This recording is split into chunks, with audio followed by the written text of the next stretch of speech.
La República tiene una idea que es la misma idea de la propia Unión Soviética, que es exterminio.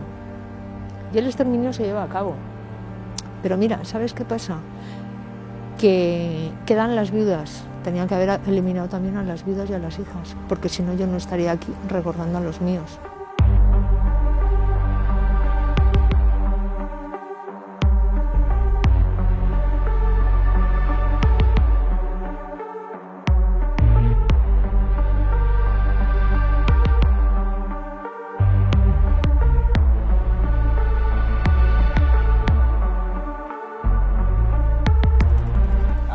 En tu memoria un montón de veces lo que pasó aquellas noches de noviembre.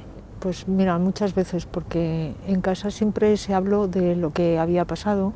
Yo tengo las cartas que envió pues mi abuelo materno a su familia, ¿no?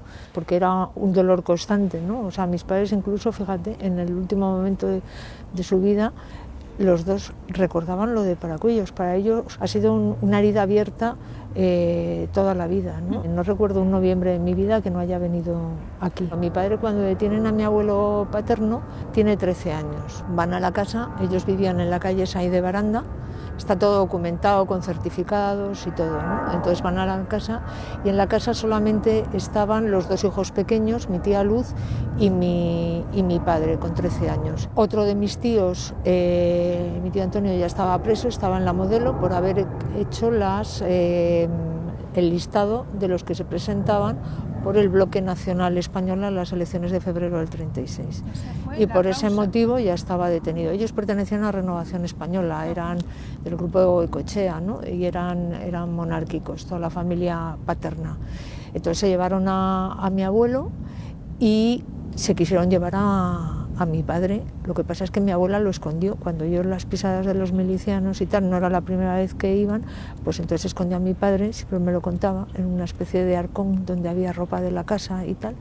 Y entonces él lo único que oyó fue las pisadas de cómo se lo llevaban a mi abuelo, y ese fue el último recuerdo que tuvo de su padre. Y pasó en los 3 años de guerra solo. Un niño de 13 años se tuvo que marchar ese mismo día de la casa con el dinero que le dio mi abuela, fue a la estación de tren y agarró un tren que salía para Valencia. Y se pasó los 3 años, o sea, mi padre siempre decía que aprendió a fumar y a conducir un camión y también a beber, me imagino, con 13 años. Y solamente pudo volver cuando acabó la guerra. Y por la otra parte, mi abuelo materno era militar, coronel de infantería, y mis dos tíos, mi tío Luis tenía 24 años, acabó medicina, justamente tengo la orla en casa de él en el 36, tenía ya sus tarjetas de médico y tal, me da mucha pena verlas, las tenemos en casa, porque digo, el pobrecillo mío, incluso su agenda, cuando iba al laboratorio, cuando hacía las visitas a los pacientes, ya había empezado, en fin, estas cosas, ¿no?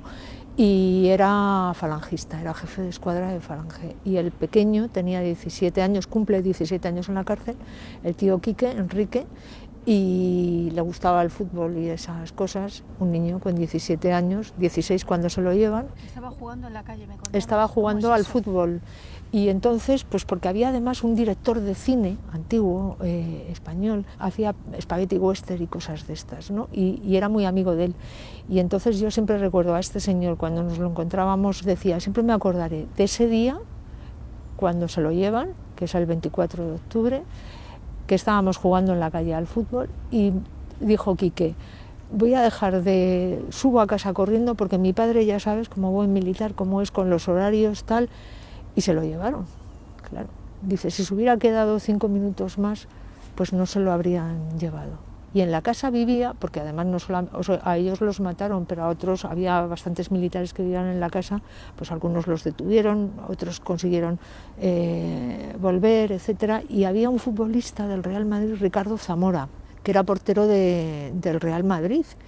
Y yo eso se lo he oído a mi madre 20 veces. A él no se lo llevaron, que se lo querían llevar, porque su mujer estaba impedida en la cama, estaba muy enferma y estaba en la cama. Y entonces a veces el miliciano, ¿no?, tenía buen corazón y le dio pena y dijo, ¿cómo dejamos a esta mujer si nos lo llevamos a él, y por eso se libró. Lo primero es ir a una checa. Mi abuelo paterno va a la checa de la Inclusa, que era la comisaría de la Inclusa. Esas comisarías ya no había ni guardias de asalto, ni policía, ni nada, ya lo que había eran milicianos. Y a mi familia materna los llevan a una checa de la calle Fuencarral número 103, que es la checa de la agrupación socialista madrileña que dirige Anselmo Burgos, que es el policía encargado de la seguridad de la embajada soviética en Madrid. Todo perfectamente orquestado y organizado. Los detienen exactamente Atilano Molano, Fortunato Martín y Lucas Gil. Esto lo tengo en un certificado y me lo he aprendido. Por cierto, que algunos de ellos aparecen como recogidos como grandes defensores de la República si te metes en la página de la Fundación Pablo Iglesias.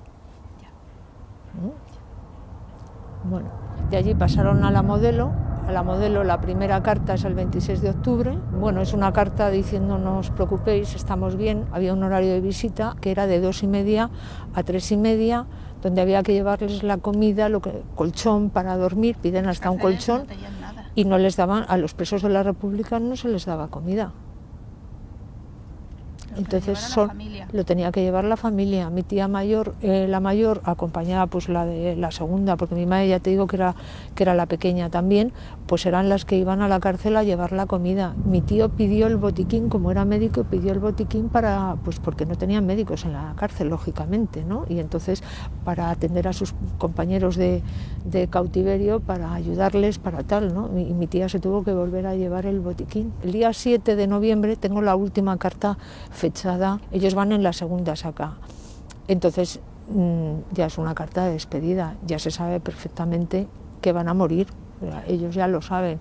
Entonces esa carta, cuando va mi tía a las 2:30 de la tarde, le dan la carta, las milicianas que hay en la entrada o los milicianos que hubiera, pero ella siempre habló de milicianas también que estaban puestas en la puerta de la cárcel, y le dijeron: la comida nos la vamos a quedar nosotros porque ya no les va a hacer ninguna falta. Y entonces cuando ella empezó a preguntar, dice: y como sigas preguntando vas a ir donde van ellos. Entonces lo sabían perfectamente. Perfectamente. ¿Quiénes tenían el poder? ¿Quién representaba al gobierno legal de la República? ¿Quiénes son los que se debían de haber encargado de mantener la seguridad en las cárceles?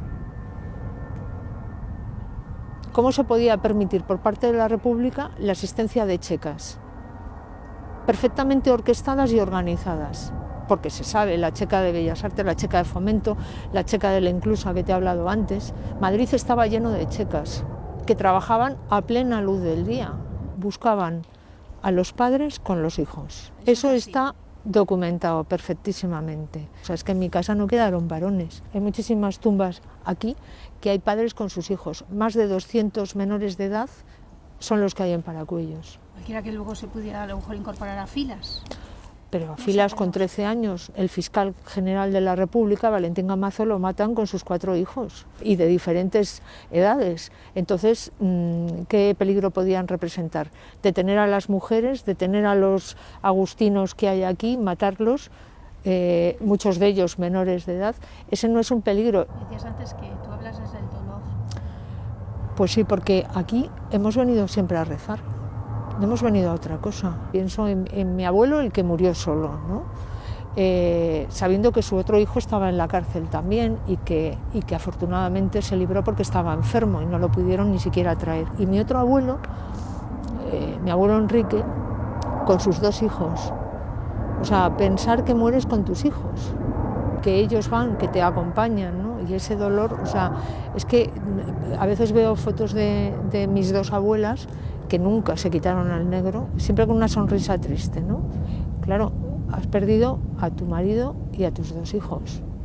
Entonces, ¿cómo te recuperas de eso, no? Hijo del alma, una cruz muy antigua, ya completamente oxidada, ¿no? Que está al lado de la tumba de mi abuelo paterno. Y a mí me da muchísima pena porque digo, esta mujer moriría con el dolor de saber que detrás de ella no había nadie que depositara flores en la tumba, ¿no? Y para que una madre ponga en una tumba hijo del alma, eso tiene que ser un dolor vivo, ¿no? Un dolor verdaderamente que la desgarraría por dentro, ¿no? Y entonces yo lo que sí es que aquí ha pasado pues toda una generación, ¿no?, que ha conservado el recuerdo, y a nosotros nos toca ahora seguir manteniendo el recuerdo para los que vengan después.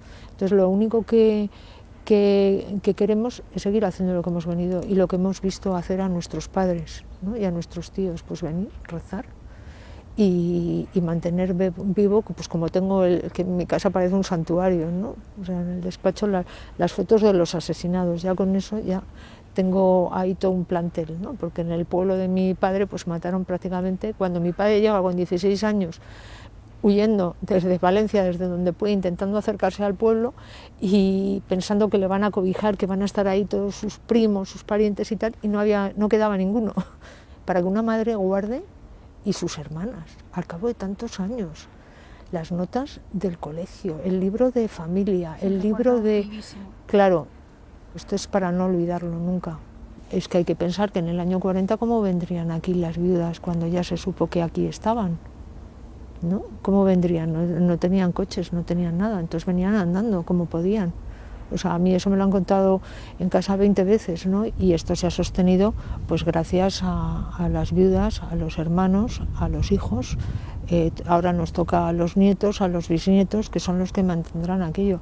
Entonces, a lo mejor, fíjate, yo no quiero ningún tipo de reconocimiento por parte del Estado. A mí, con que me dejen venir aquí y con que me dejen seguir viniendo y rezando por los míos y dando testimonio por los míos, me resulta suficiente. Yo no necesito que nadie me reconozca lo que yo ya sé que es. Yo quiero pensar que en el último momento de sus vidas supieron, ellos sí sabían por qué morían, ¿no? Hay esas palabras de Ramiro de Maeztu que son tan importantes, ¿no?, que es uno de los que matan en Aravaca y que se muere con él también un verdadero intelectual, ¿no?, un hombre de una altura intelectual y moral fuera de vosotros no sabéis por qué me matáis, pero yo sí sé por lo que muero, ¿no? Pues yo quiero pensar que los míos supieron por qué morían. Y con ese testimonio me resulta suficiente, ¿sabes? Y que a lo mejor en el último hálito de vida, pues ellos pudieran de alguna manera unir el nombre de Dios, el nombre de España. Para mí eso es suficiente, ¿no? Casi todas las tumbas que están aquí, por Dios, por España, etcétera, ¿no? Y eso es por lo que ellos morían.